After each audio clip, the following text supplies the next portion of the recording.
nag-aaway ang Duterte at Marcos. Okay? Huwag kang makit.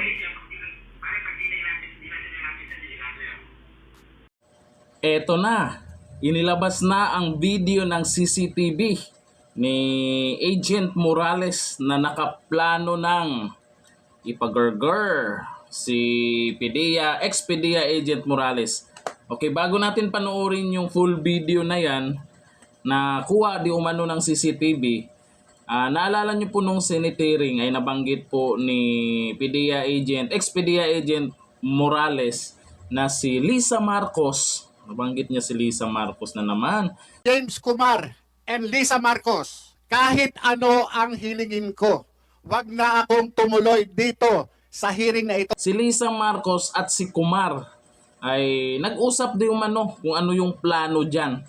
At nakuhanan pa ng CCTV yung pagtawag dyan kila Agent Morales. At ito, panoorin po natin ang kabuuan po ng video na inilabas na ni PDEA Agent Morales.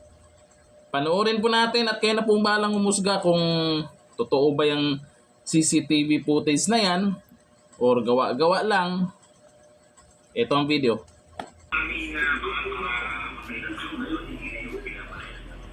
Sige, gano'n na muna. Para nasa kabisi ka.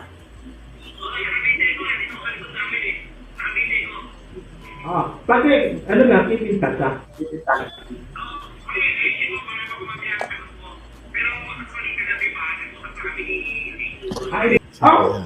Ganito, pati ganito, tayo mga magitan, okay? Kasi nga yung mama, ulit.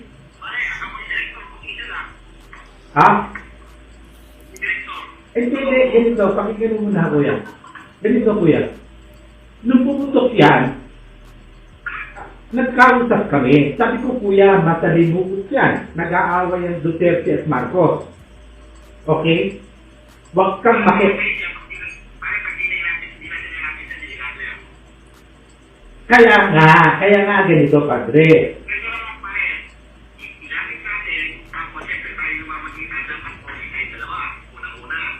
Hindi.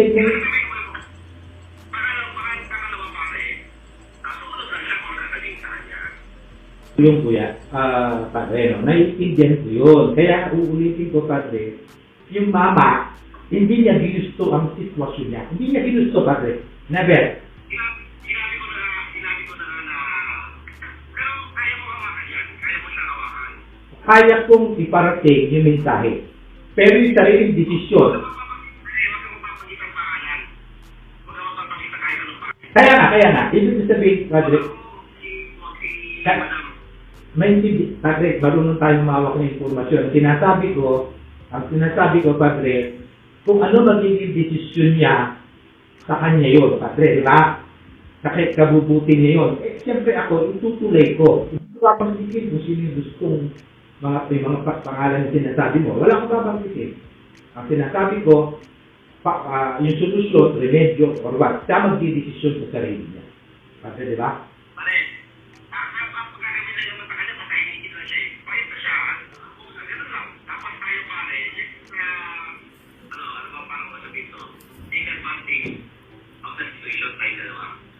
Hindi. Matulungan natin, padre. Kasi siyempre yung mama.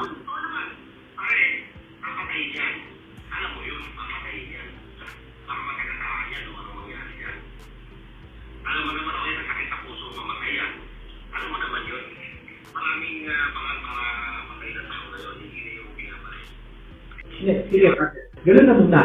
Para nasa kabisi ka.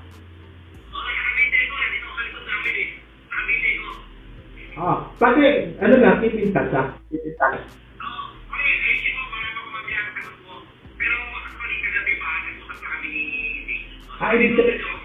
Ibig sabihin, para kilala ko lang. Ibig sabihin na tumawag si lang pala, KJ. Gusto nilang patahimikin itong si ex-PDEA Agent Morales. Bakit kaya? Kung hindi naman totoo, gaya sa sinabi ni Pangulong Bongbong Marcos, ay professional liar daw itong si Morales. bakit kailangan pang may ganito? Na kailangan pang tawagan, aalukin, kahit anong gusto ay ibibigay. Kung hindi, magugurgor. Bakit may mga ganitong, at hindi lang pala basta kwento lang yung ginawa ni PDEA Agent Morales doon sa Senate hearing, yun sa sinabi niya na nakuha na ng CCTV, na inalok siya, at may pagbabanta. Totoo pala. Ito, may inilabas. Pero siyempre, tinago po niya yung kaibigan niya, yung pagkakidanlan. Kasi may miligro din naman yan. Nako, marami pang ilalabas yan. Marami pang alas yung mga yan. Ngayon, ito, maraming nakapanood na dyan. Nag-viral na rin ang video na yan. At pinagpasapasahan na rin. Tsaka klarong-klaro na itong si Kumar.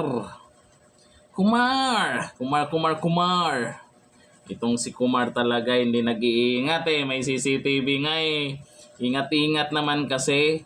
Ayan tuloy.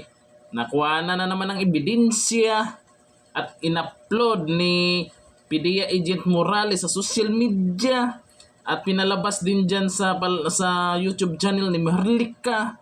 Kaya marami nang nakapanood na naman ako. Walang katapusang mga ebidensya na nilalabas pa unti-unti. At asahan natin, sabi nila mayroon pa.